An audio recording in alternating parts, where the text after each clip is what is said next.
Hi, this is D. Knight, author of a new book, Befriending China, People-to-People Peacemaking.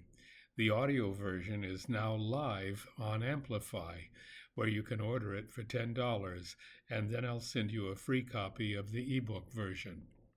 Here's an excerpt from the introduction to Befriending China.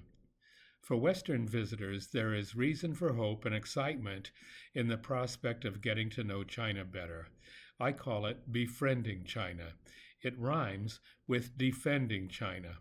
Some social media fans are getting a head start using RedNote instead of the recently banned TikTok, as Danielle Drumble and Ben Norton explained in their YouTube interview. It's an amazing lesson. Efforts to suppress interest in China seem to be backfiring big time. So much so, by the way, that even TikTok is back. Celebrating this symbolic migration, Code Pink's Jody Evans says through interacting with Chinese citizens, new RedNote users have learned that the U.S. government has been completely lying about China. Labeled TikTok refugees by Chinese netizens, local users have embraced the newcomers with open arms and a lot of humor. She says this cross-cultural moment has opened a vacuum for people-to-people interactions, allowing Chinese citizens to candidly share their thoughts and their lives with Americans who know little or nothing about China. What a concept. That's exactly the hope and purpose of my new book. It's a way to help Westerners befriend China. Going there is the best, but if you can't get a flight, let the stories here take you there. Visitors from the West often forget, while enjoying China's stunning scenery and seductive friendliness, that it's a country facing very large-scale imminent threats of war from the West. Will Donald Trump choose war with China or face reality and choose peace? Ordinary people from the West can easily find there is no threat from China and that the Chinese people want peace and development.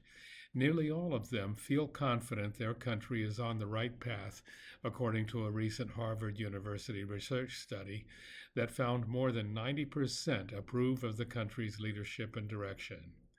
Wouldn't it be nice to have such a percentage here?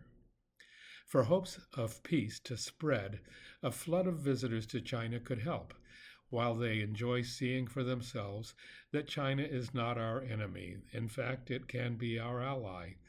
It could also help to have a reverse flood of warships, missiles, bombers, and troops leaving the war zone, coming home to enjoy a new era of peace, with previously allocated war funds rededicated to giving our own country a future we can believe in. It could be the dawn of a new era of common prosperity and a shared future. For China, that's what friends are for. Friends care for each other and stand up for each other, make life better for each other. We can be friends with China. That's today's excerpt from Befriending China. Please stay tuned for more. And if you want more from me, check my new Patreon site, D. Knight's Books, Notes, and Chats. I would welcome you as a subscriber or supporter there. In exchange, you can receive all 3 of my books, including signed copies of the paperback versions. I look forward to seeing you there soon. By the way, the Amplify URL is https://proaudiovoices.com/product/befriending-China. Bye for now.